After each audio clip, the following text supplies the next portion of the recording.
दोस्तों, देश में बहुत कुछ हो रहा है। पहले पुलवामा, फिर पहलगाम। अब देश की राजधानी दिल्ली में ब्लास्ट हुआ है और कहते हैं देश सुरक्षित हाथों में है।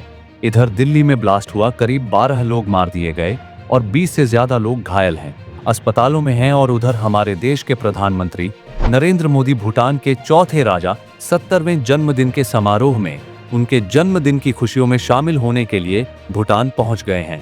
दिल्ली में धमाका इतना तेज और इतना भयानक था, पास में कुछ लोग वीडियो शूट कर रहे थे। वीडियो देखिए, उनका कैमरा तक हिल गया। वीडियो में साफ दिख रहा है, ऐसा लगा जैसे कोई भूकंप आ गया हो। दोस्तों, दिल्ली में जीकर में धमाका हुआ, उसकी सीसीटीवी फुटेज आ गई है। ये एक सफेद i20 कार थी जिसमें यह धमाका हुआ। इसकी डिटेल में आगे वीडियो में बताऊंगा, लेकिन इससे पहले एक सीसीटीवी वीडियो फोटोज निकालकर बाहर आई है। उसमें देखें जो आपको देखना चाहिए, समझना चाहिए। जिस वक्त यह धमाका हुआ उसे वक्त वहां के क्या हालात थे। लोग परेशान हो गए, डर के मारे इधर उधर भागते नजर आए। लोग धमाके के बाद कैसे भागते नजर आए, इस वीडियो में देख सकते हैं।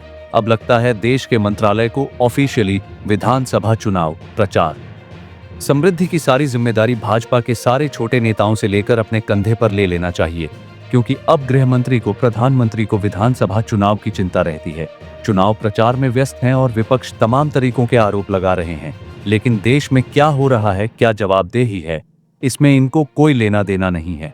अब गृह मंत्री को अपने सारे चुनाव के प्रचार अपने ऊपर लेकर चलना चाहिए और देश में क्या हो रहा है इससे इनको कोई भी रत्ती भर फर्क नहीं पड़ता। किसी भी देश में गृह मंत्री के फुल टाइम जिम्मेदारी होती है और जवाबदेही होती है, लेकिन यहाँ क्या हो रहा है, यहाँ कोई जिम्मेदारी नहीं, कोई जवाबदेही नहीं। अगर उनको फर्क पड़ता और उनको जिम्मेदारी समझ में आती तो अब तक 15 घंटे गुजर चुके हैं। अभी तक पता चल जाता तो यह आतंकवादी हमला था या किसी और तरह की गतिविधि थी, लेकिन इनको अपने चुनाव और जन्मदिन की शुभकामनाओं से फुर्सत नहीं है। देश में, देश के लोगों में कोई भी फिक्र नहीं है। देखिए, पहले पुलवामा, फिर पहलगाम, आप दिल्ली एनसीआर। दोस्तों, ना ही हमें पहले खुलासा हुआ कि पुलवामा में आतंकी ब्लास्ट करने के पीछे किसका हाथ था और ना ही पहलगाम का कुछ पता चला। अब यही लगता है कि दिल्ली में जो ब्लास्ट हुआ उसका भी कुछ पता नहीं चलने वाला, जैसे पहले ब्लास्ट का पता नहीं चला। दोस्तों, मैं आपसे पूछना चाहता हूं कि देश के लोगों की जान की कोई कीमत नहीं। पहले हमारे जवान, फिर हमारे आम नागरिक। हमारी कोई भी जान की कीमत नहीं है। जब भी चुनाव का टाइम आता है, हमेशा कहीं ना कहीं इस तरीके की गतिविधि होती है और आम जनता को अपने जान से चुकाना पड़ता है। क्या यह सिर्फ पॉलिटिक्स है या फिर कुछ और? आप अगर सच्चे भारतीय हैं, किसी भी पार्टी के सपोर्ट में नहीं है, तो सच सच कमेंट बॉक्स में जरूर बताएं कि चुनाव के लिए आम जनता क्यों बलि चढ़ती है और क्या यह वोट चोरी के टॉपिक को छुपाने या दबाने की कोशिश की है। अब आप सबकी आंखें खोलने का टाइम आ चुका है। किसी भी पार्टी या किसी भी चुनाव में आपको संभाल के वोट देना चाहिए। दोस्तों, अब ये बात आप ध्यान से सुने।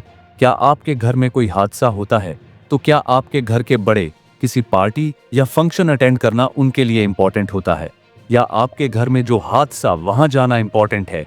आगे आप खुद समझदार हैं। दोस्तों, वीडियो पसंद आई हो तो वीडियो को लाइक करें और अपने दोस्तों, फैमिली मेंबर्स का शेयर करें और हमारे चैनल को सब्सक्राइब करें। मिलते हैं अगले ऐसी वीडियो में। जब तक के लिए अपना ध्यान रखें और वोट चोरी के खिलाफ मुहिम चलते रहें।